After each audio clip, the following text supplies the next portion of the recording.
पुरुष होते हैं ये हम लोगों के लिए एक ट्रांसफार्मर की तरह होते हैं, एक ऊर्जा की तरह होते हैं। ये किसी व्यक्ति विशेष के नहीं होते। शिक्षा के क्षेत्र में एक बहुत बड़ा जन आंदोलन खड़ा करने वाले इस महामानव ने महाराष्ट्र की धरती पर जब अलग जगाया होगा तो उस समय देश की क्या स्थिति नहीं होगी ये कतई आपसे छिपी नहीं है। हमारे बीच में अनुसूचित प्रकोष्ठ के जिला अध्यक्ष बड़े भैया जगन्नाथ कन्नौजिया जी हैं।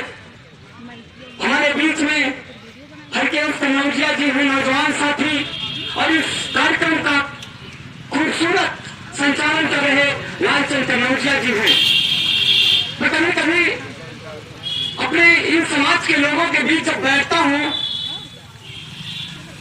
हम जब किसी यूथ के नौजवान को जो धोनी समाज का है जब आगे लाने की बात करते हैं तो वो जरूर हमसे कहता है कि हमारे समाज के लोगों की स्थिति और हमारे समाज के लोगों की संख्या बहुत कम है, हम कैसे संघर्ष करें।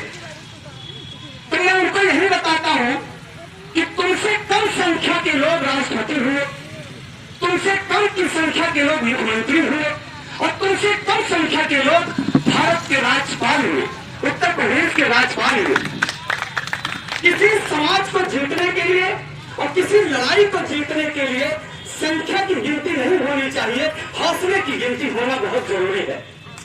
अगर आपका हौसला नहीं मजबूत है तो आप कुछ नहीं कर सकते।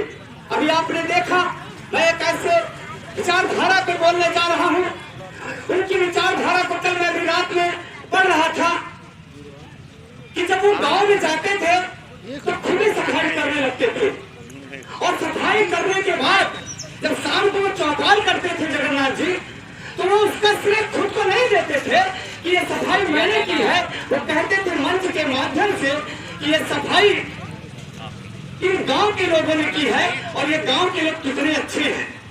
उन्होंने शिक्षा के क्षेत्र में एक ऐसा अलग जगाया, उन्होंने अपने समाज के निरीह कमजोर व्यक्तियों को यह महसूस कराया और उन माताओं बहनों को यह महसूस कराया कि एक रोटी कम खाना, एक वक्त का कपड़ा कम पहनना, हाथ में रोटी रख के खाना, लेकिन बच्चों को शिक्षित जरूर बनाना।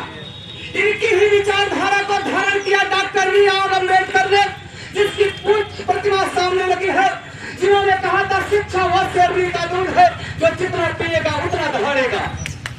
कोई व्यक्ति किसी की लड़ाई लड़ने नहीं आता, कोई न कोई महापुरुष हमारे आपके बीच आते रहते हैं।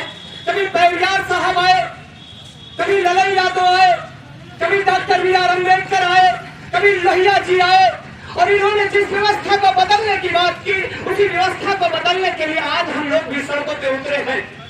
ये सही है कि हमारे समाज के जो कुछ लोग हैं जब अच्छे पदों पे चले जाते हैं, शीर्ष पदों पे चले जाते हैं, तो अपनी बीवी और अपनी टीवी में मस्त हो जाते हैं।